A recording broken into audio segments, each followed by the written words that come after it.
pessoal, meu nome é Luivânia Tamires e eu vou continuar com vocês então aqui a nossa série de vídeos falando sobre radioterapia.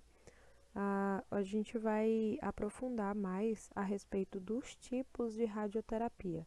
Para quem não assistiu a primeira aula, aconselho voltar lá na aula 1, porque lá a gente falava um pouco, já deu uma introdução dos tipos de radioterapia. E lá a gente dividiu em 2 tipos. Aqui agora a gente vai falar ainda dos tipos de radioterapia, só que um pouco mais aprofundado, ok? Então, bora lá. Bom, pessoal, a teleterapia é um tipo, né, de radioterapia externa, tá bom? Ela consiste no tratamento do tumor com uma distância entre o equipamento e a região a ser tratada.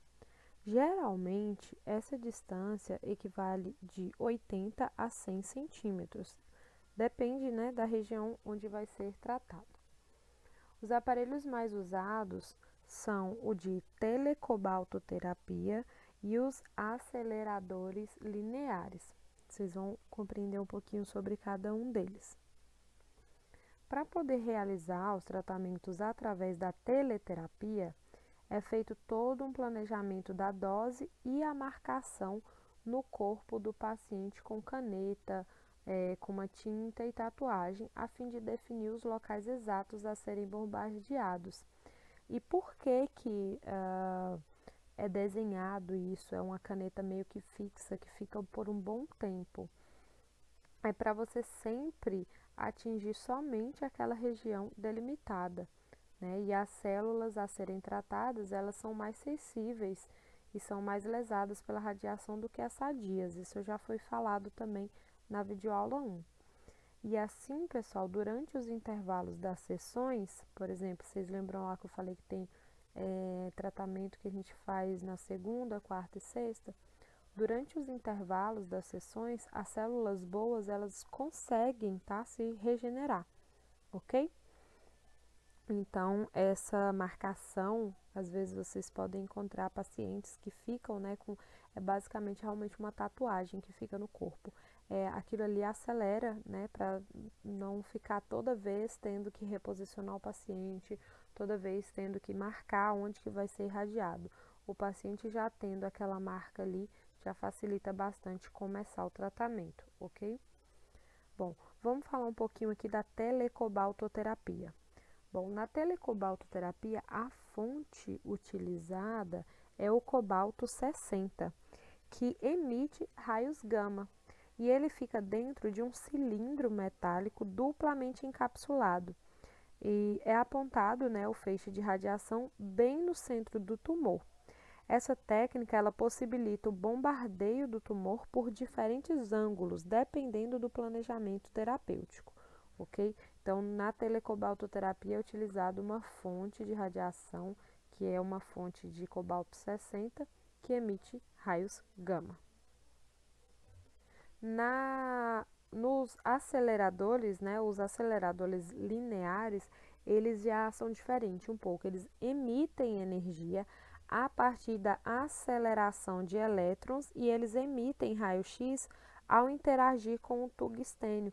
Isso aqui lembra muito mesmo, assim, lembra bastante o funcionamento, né, a produção dos raios-x. Mais para frente também a gente vai ver isso, não se preocupem. Mas olha só, então os aceleradores eles vão emitir uma certa energia a partir da aceleração dos elétrons, né? Então eles emitem raio-x ao interagir com o tungstênio. Esse sistema é parecido com o raio-x convencional, mas os aceleradores lineares eles aceleram ainda mais os feixes de elétrons. Vocês lembram lá que o feixe de elétron, né, uma nuvem de elétrons é formada no cátodo e aí se choca com o anodo e produz o raio-x? Então, vocês vão lembrar mais para frente. Bom, os aceleradores lineares, eles têm uma grande vantagem também comparada com o cobalto 60, que por gerar o feixe de fótons, né, a partir da eletricidade, não precisa ser trocada aquela fonte. Então, diferente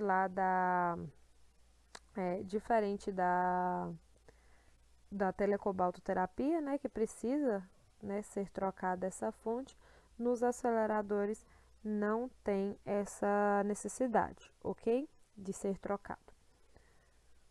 Bom, antigamente os colimadores da teleterapia eram feitos com blocos moldados exatamente no tamanho e na forma do tumor.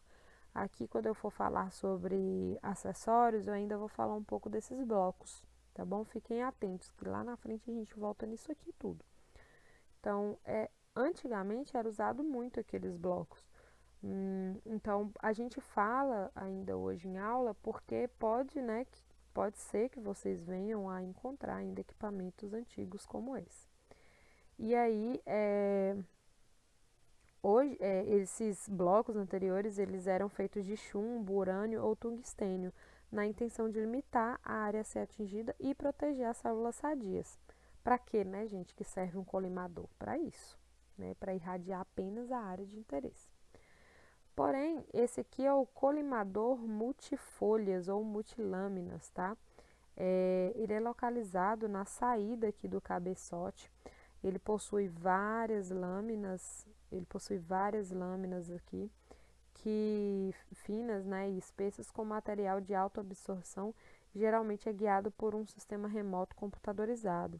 Então, tá vendo essa lâmina aqui, ó, ela pode subir um pouquinho mais para fechar mais aqui, essa também. Então, por exemplo, você tem um tumor que é mais ou menos esse formato de coração aqui, ó, né, assim, um coração invertido, né, de cabeça para baixo.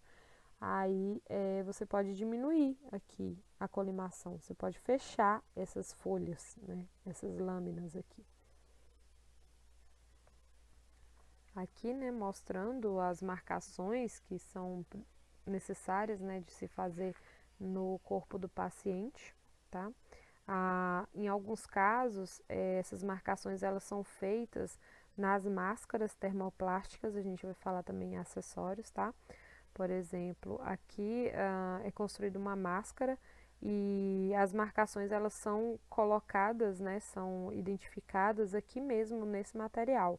Então, geralmente tem um X ou números, né, número 1, número 2, número 3, e assim não precisa, né, marcar o rosto das pessoas, ok? Aqui é mais uma sessão mesmo de teleterapia, só mostrando que é uma forma de radioterapia externa, um tipo de radioterapia externa, ok? Agora a gente vai falar sobre a braquiterapia. Bom, a braquiterapia é uma das modalidades de tratamento da radioterapia que usa as fontes de radiação em contato, né, direto com os tecidos a serem tratados. Então, a gente chama de radioterapia interna. Ou seja, né, esse tipo de radioterapia interna, onde são implantados materiais radioativos em forma de pequenas sementes encapsuladas com titânio. O uso desse tratamento ele está relacionado diretamente com a preservação dos tecidos sadios e dos órgãos próximos ao tumor. Então, uma vez introduzido ele bem mesmo no tumor, os órgãos próximos eles não são irradiados, ok? Bom, as sementes, pessoal, elas são colocadas no local através de agulhas, tubos ou catéteres, tá?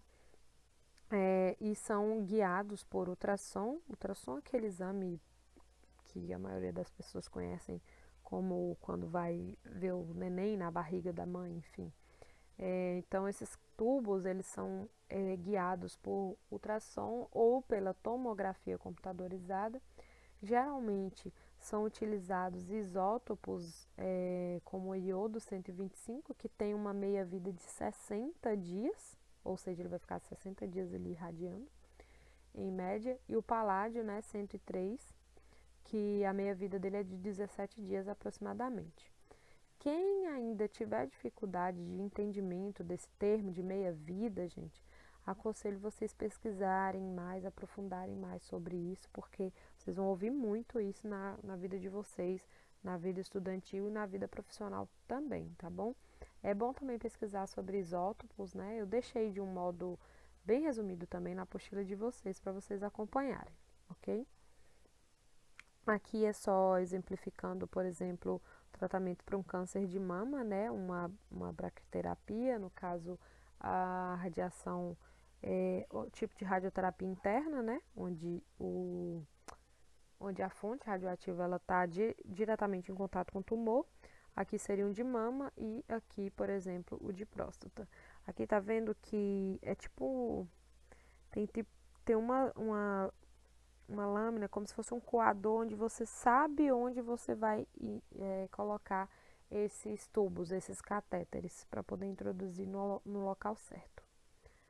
Aqui é como que fica, né, lá dentro, cheio de sementinhas, né, nos pacientes.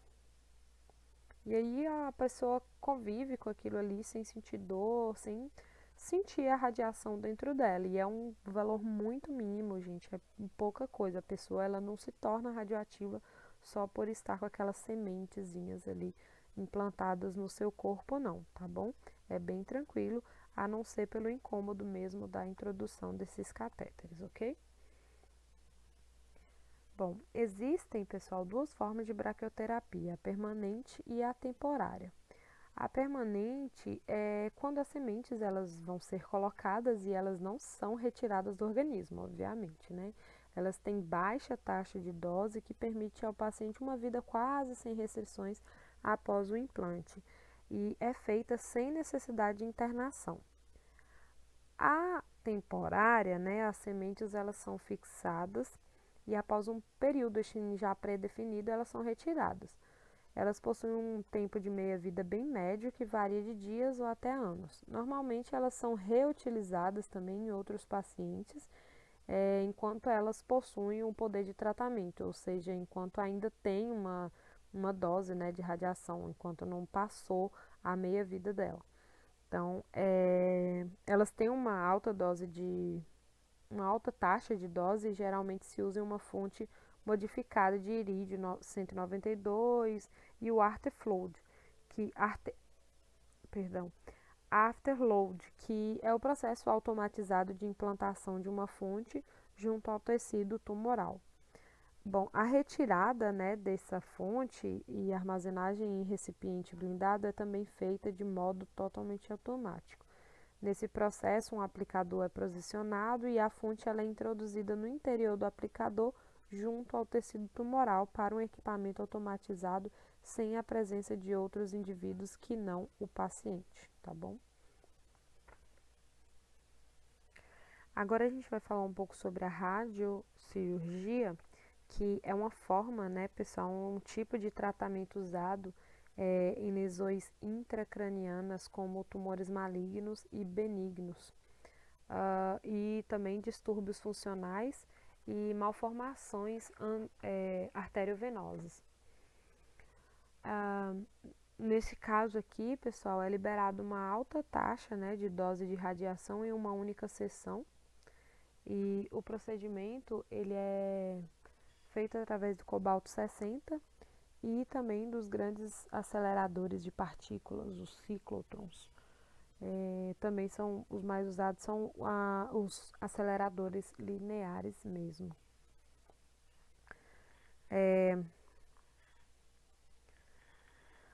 Neste caso, o paciente, pessoal, ele é internado no mesmo dia ou na véspera da radiocirurgia e deve fazer um jejum de pelo menos 8 horas antes do tratamento.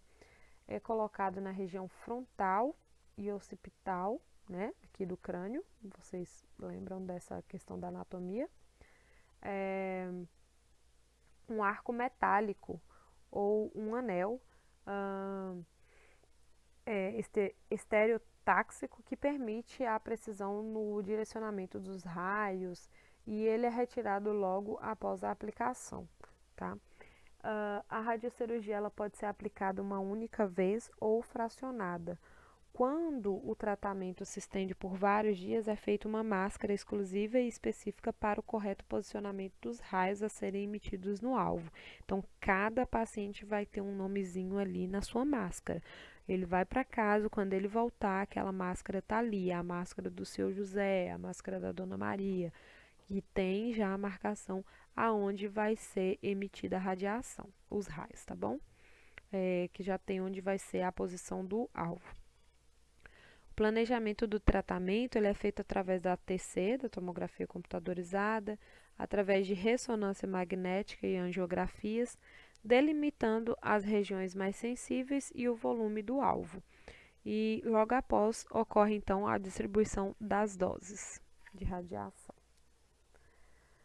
Bom, então na radiocirurgia, pessoal, também, né, a radiação ela é aplicada externamente, não havendo necessidade de abrir o paciente, né? Na verdade, a radiocirurgia não é uma modalidade de cirurgia, e sim de radioterapia. Então, gravem isso. Carregando esse sufixo de cirurgia por ter sido idealizada por um neurocirurgia, né? Por um neurocirurgista, que é o Dr. Lars Leckesel. Ele trabalhou nisso, né, na década de 1950. Aqui estão alguns benefícios importantes da radiocirurgia, que são: não há necessidade de incisões nem pontos, né? Como eu falei, não precisa abrir o paciente, então também não precisa de uma necessidade de recuperação após essa cirurgia. Ela é realizada em regime ambulatorial, de modo em que o paciente ele pode retornar às suas atividades normais no dia seguinte do tratamento. E esse tratamento ele é realizado apenas, né, de 1 a 5 sessões, tá? É coisa rápida mesmo. Bom, alguns radioterapeutas, eles dividem a radiocirurgia em duas categorias, baseados assim no tipo de doença. Aí a gente tem a radiocirurgia estereotáxica, quando já se refere ao tratamento de tumores localizados no cérebro ou na coluna vertebral, que são normalmente tratados no máximo de 5 sessões, tá? Então, cérebro e coluna vertebral, estereotáxica. E tem a estereotáxica corpo, que é uma técnica bem parecida com a anterior, mas ela é usada para alvos externos ao cérebro e à coluna. Então, ela é mais comumente utilizada para alvos como pulmão, fígado, pâncreas e rim. E é normalmente realizada também no máximo de 5 sessões, tá bom? Então, só vocês lembrarem que a estereotáxica é para cérebro e coluna vertebral, então a corpo é para outras regiões, né? E aí tem outros alvos aqui importantes para serem lembrados. Essa aula aqui é um pouco mais rápida.